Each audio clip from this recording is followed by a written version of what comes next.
12 months ago, my attention span was so broken, I could not even sit still for 8 seconds without grabbing my phone.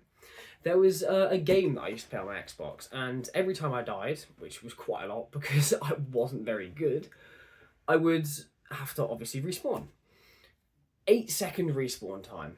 And within those 8 seconds, I would consistently grab my phone, look at it, scroll on Instagram Reels for like 2 reels, put it back down, keep playing the game.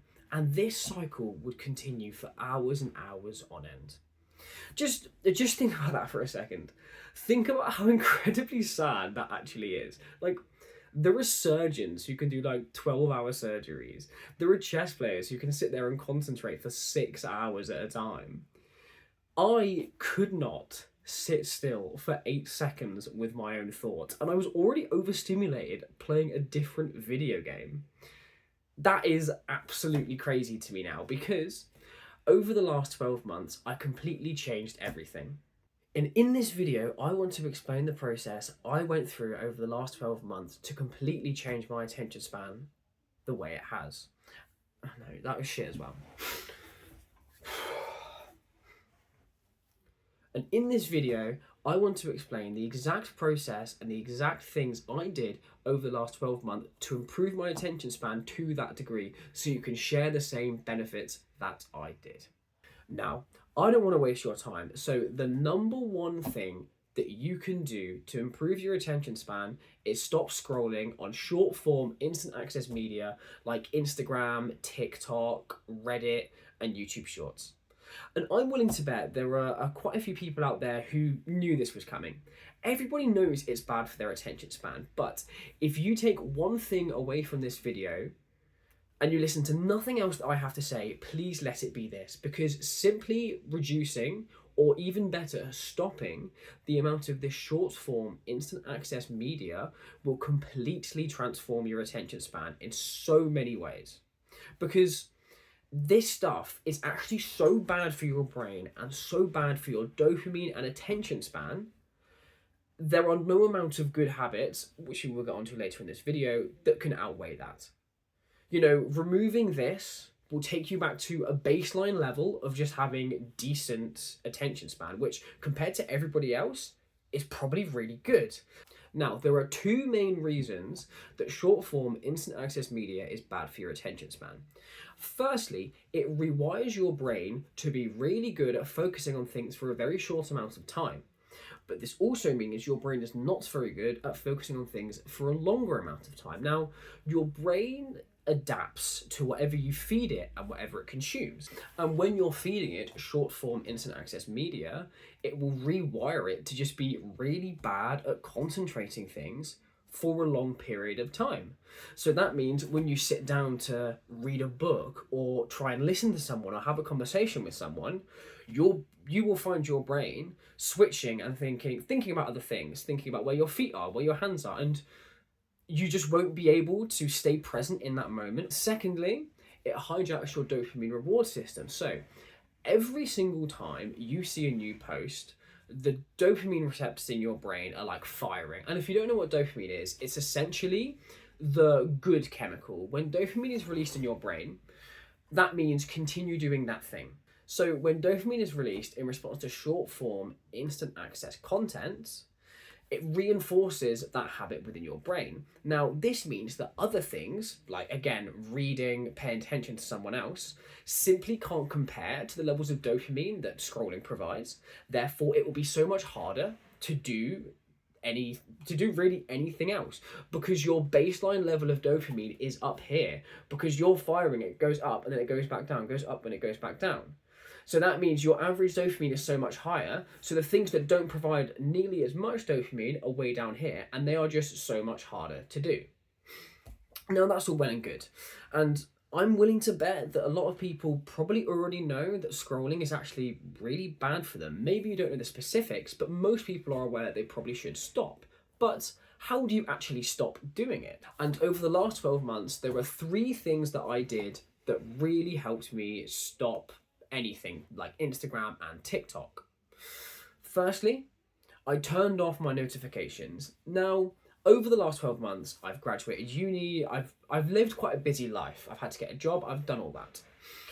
And this really meant that I would only ever sit down and go on Instagram or TikTok when I was doing something else and got a notification like my friend has sent me something. And then once you open the app, you sort of go down the rabbit hole and then you've wasted half an hour. By turning notifications off, it just reduced the frequency that I scrolled.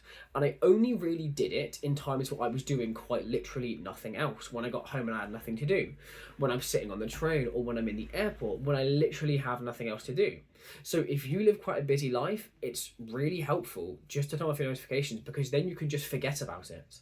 Secondly, I grayscaled my phone. Now, if you don't know what this is, it's turning the colours off your phone to like black and white or grey colours. Now, this really reduces the amount of dopamine your brain releases in response to just your phone in general, not just instant access content. And this just makes it much harder to actually enjoy scrolling. And if you enjoy it less, you're less likely to do it. Right. Secondly, you have mindfulness meditation. Now, I've really loved doing this over the last 12 months. And in the way that instant access content reduces your attention span, mindfulness meditation does the complete opposite, where it improves your attention span. Now, this happens because you're training your brain to get used to doing nothing over a longer period of time. And when you're meditating, that is quite literally all you are doing. Meditating, you're focusing on one part of your body. This means that there's little to no dopamine being released. So that's why when people first start, it's actually really hard because they're not used to doing nothing. They're not used to being bored. But eventually, doing this over a longer period of time, you will find your attention span getting much better because when you meditate for 10 minutes every day, doing something like reading, well, that actually provides a decent amount of dopamine. Therefore, it's actually quite easy to do. And you've been practicing, focusing on something over a longer period of time. So you will just find other things like staying present and reading is so much easier. Now, again, that's all well and good, but how do you actually start to meditate? Well, it's actually really easy, fortunately. All you need is your phone or some other sort of timer, and that is quite literally it. If you are someone who has never tried meditation before, all you need to do is sit down, set a timer for 60 seconds, and focus on your breath. Now, this could be any part of your breath. It could be the rise and fall of your stomach. It could be the sound of the breath going into your nose. It could be the feeling of your breath going into your nose. It can be quite literally anything. Now, when you do this, you will focus on your breath, and then about 5 to 10 seconds later, you will find that you've thought about something else. Now, this is when you notice that you've thought about something else, and then you bring your attention back to the breath. And that is it. A lot of people will say they've tried meditation and it doesn't work for them because they can't concentrate on their breath. That is the point. Every single time you bring your focus back to your breath, you are improving. You are improving your attention span, and over time you'll find it easier and will therefore be able to do incrementally longer periods of time. For example, I did 1 minute, 2 minutes, 4 minutes, 5 minutes, and then I've built it up to 15 minutes just every single day. And that is quite literally it. All you need to do at this point in time for 1 minute every single day is just do that. There are loads of really helpful apps that can also help with this stuff, and there's plenty of guys on YouTube if you want to get into it any further. Now, lastly, the final way to improve your attention span that I used over the last 12 months is just simply reading. Now, the reason reading's at the bottom is because it is the least important skill on this list. Reading itself, whilst it is good for your attention span because you're focusing on something, it is not as good as meditation, and it will not provide as much of an impact as something like stopping scrolling. But I highly recommend reading just because reading is one of the most important skills you can have in your life. And not just the act of reading, but more the habit of reading. Reading anything, non-fiction, fiction, it's so unimaginably good for you that improving your attention span is just an incredible byproduct of it. Because if you attempt to read over the course of your entire life, just read a little bit, every single day, your life will be so much different. And again, how I'd recommend you start this is a very similar way to meditation. If you have a terrible attention span and you say, well, I can't read because I have a terrible attention span, Literally, buy a book that seems somewhat interesting, read one page every single day. That is it. And then you will slowly be able to build that up over time, build more, and then you'll be reading books every week. So lastly, I just want to go over why bother improve your attention span? Because there'll be some people here who, well, to be fair, I'm assuming if you're watching the video, you want to improve your attention span. So you must already think there's some kind of benefit in it. But over the last 12 months, the best benefit I have found is simply that I am more present. Now, there are no doubt that there are other benefits, definitely. You can focus better, you can listen better, and all these different things. But for me, in my personal experience, simply being more present has really changed my life. Because I think when you have a really bad attention span, it doesn't just show within things like your work and other things. And when you're trying to concentrate on something else, I really do believe it affects your daily life in the fact that you can't stop and think about anything. You can't listen to someone without thinking about something else. You can't do anything without your brain being elsewhere, because your brain simply just can't focus on the thing that's in front of you because you've trained it to not be able to do that. Now, I hope I've explained this well, because this is a really hard point to get across. So the way I like to think about it is, imagine you had two restaurants. And in one of the restaurants, you ordered an incredible steak, you loved it, and then you went home. You'd feel really good about that afterwards. You know, you got what you wanted. Okay, in the other restaurant, you ordered the same steak. However, every 10 seconds, that meal gets swapped out for something else. You know, firstly, you have steak, then you have ice cream, then you have curry. And you never actually get a chance to enjoy the thing that's in front of you. And it's a really weird analogy, but that's what present provides. Presence is like the first restaurant, providing you the opportunity to enjoy what is in front of you and not be switching out and not have your mind thinking about something every 10 seconds. And it's really hard to explain unless you've experienced it.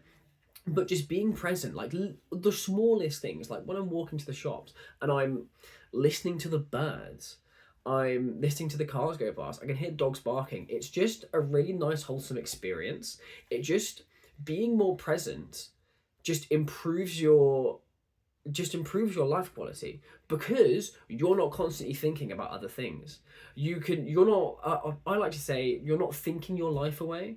You are just in the moment and you're just enjoying what's right in front of you. And additionally, being present will actually improve your life in other ways. For example, being more present in social environments will lead you to appear more charismatic, because you're actually listening to people, because nobody actually listens to anyone these days. If you notice in a conversation, okay, this is a complete other topic, but people are actually just waiting for their turn to talk. But if you genuinely listen to someone else, and then like imagine the next time you meet them and you'll be like, oh, how was that thing last week? How did your exam go?